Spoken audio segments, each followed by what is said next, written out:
नमस्कार, ग्लोबल अड्डा आप देख रहे हैं और मैं हूं आपके साथ पुनीत मिश्रा। ईरान एक बार फिर से चाहता है कि पश्चिमी देश दोस्त बन जाएं। कहा जाता है ना कि दुश्मनी जम कर करो, लेकिन इतनी गुंजाइश रखो कि दोस्त बने तो शर्मिंदा ना हो। तो इसी दोस्ती को चाहता है कौन? ईरान।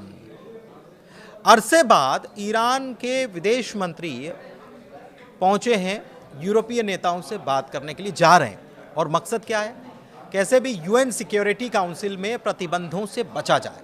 ईरान और पश्चिमी देशों के बीच लंबे समय से तनातनी चली आ रही है और धीरे धीरे बातचीत का रास्ता भी आगे बढ़ रहा है। बुधवार की बात करें तो ईरान के विदेश मंत्री हैं अब्बास अराक्ची। ब्रिटेन, फ्रांस और जर्मनी E3 इसके विदेश मंत्रियों से हम बातचीत करने वाले हैं। और मकसद क्या है? यूएन की ओर से फिर से लगाए जाने वाले प्रतिबंधों को टालना। यूरोपीय देश ये चाहते थे कि यूएन की तरफ से यूएन और प्रतिबंध लगा दे ताकि परमाणु बम बनाने से ईरान को रोका जा सके। ईरान किसी भी सूरत में इससे बचना चाहता है। कहा तो ये भी जा रहा है, जो सैंक्शंस की बात हो रही थी, इसी बहाने अमेरिका और डोनाल्ड ट्रंप से बातचीत का रास्ता भी तलाशा जा रहा है। फ्रांस के राजनयिक सूत्र बताते हैं कि इस कॉल का उद्देश्य यूरोपीय देशों के द्वारा तय शर्तों की समीक्षा करना है, जिसके आधार पर प्रतिबंधों को टाला जा सके। वैसे भी चाहता क्या है ईरान? 18 अक्टूबर की तारीख, वो समय जब समय निकल जाएगा और ईरान के ऊपर से प्रतिबंध अपने आप हट जाएंगे, फिर से लग नहीं पाएंगे। अच्छा, E3 देश कौन कौन से हैं? ब्रिटेन है, फ्रांस है और जर्मनी है। यूरोपीय देश पिछले महीने से ये कोशिश कर रहे हैं कि ईरान पर स्नैपबैक मैकेनिज्म के तहत यूएन प्रतिबंध दोबारा लागू करने की प्रक्रिया हो जाए।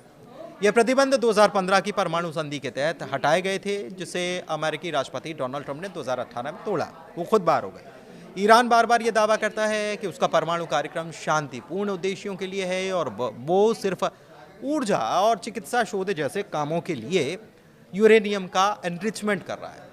हालांकि पहले ये कहा गया था कि वो 40% होना चाहिए, 60% तक आ गया, रिपोर्ट्स कहती हैं। लेकिन IAEA इसका कुछ प्रूफ दे नहीं पाता। हालांकि पश्चिमी देशों को इस बात का डर है कि ईरान धीरे धीरे परमाणु हथियार बनाने की तरफ कदम बढ़ा रहा है और निगाहें अब इस बात पर टिक गई हैं कि क्या बातचीत से ये तनाव घट जाएगा और प्रतिबंध टल पाएंगे, या फिर हालात एक बार फिर से टकराव की तरफ बढ़ सकते हैं।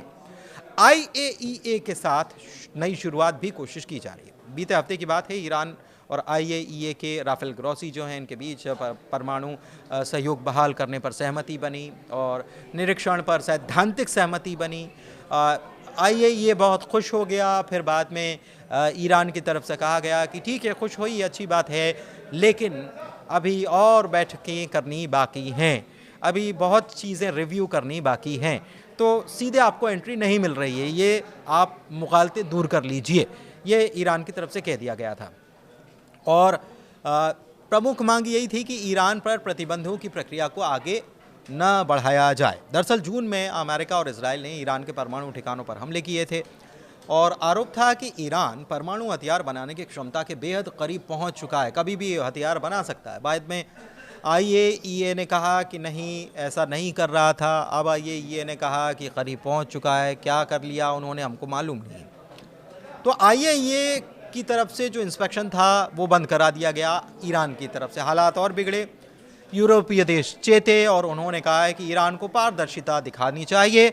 IAEA के साथ अगर सहयोग शुरू नहीं किया तो फिर वही स्नैपबैक मैकेनिज्म के तहत सैंक्शंस लगेंगे।